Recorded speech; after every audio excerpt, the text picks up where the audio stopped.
Asalaamu calaykum daawade kusoo dhawow muuqaal cusub. Muuqaalkeena maanta wuxuu ku saabsan yahay 10 magaalo ee ugu quruxda badan 2022 iyo caasimada waaweyn oo boosaskan si aad looga waayay maadaama ay kasoo muuqan waayeen safafka hore ee caasimada ugu quruxda badan adduunka.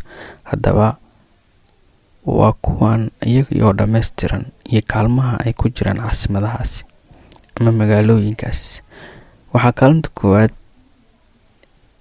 ee liiskan soo galay caasimada dalka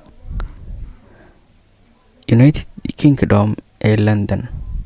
London ayaa noqotay caasimada koowaad ee ugu quruxda badan adduunka. Waxaa sidoo kale kaalinta labaad soo gashay magaalada Paris ee dalka Faransiiska iyadoo noqotay kaalinka labaad. Waxaa kaalinta saddexaad soo galay magaalada qadiimiga ah ee Italy ee Roma, taasi oo iyadana noqotay kaalinka saddexaad magaalooyinka ugu quruxda badan adduunka. Magaalada afraad waxaa noqotay caasimada ama magaalada ku taala Australia ee Sydney iyadoona kaalinka afraad ka soo gashay magaalooyin ay kamid tahay New York City.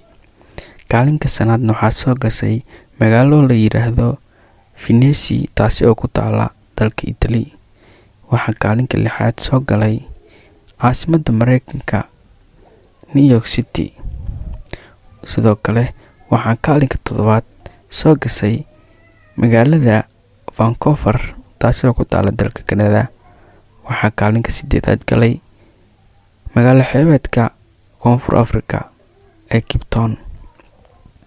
Sidoo kale waxaa kaalinka sagaalaad soo cariirsatay caasimada Istanbul taasi oo kamid ahaa jirtay magaalooyinka ugu quruxda badan adduunka iyadoona hadda kasoo muuqatay kaalinka ugu dambeeya amba kaalinka sagaalaad maadaama aynu ka hadleyno 10 magaalo ee ugu quruxda badan adduunka.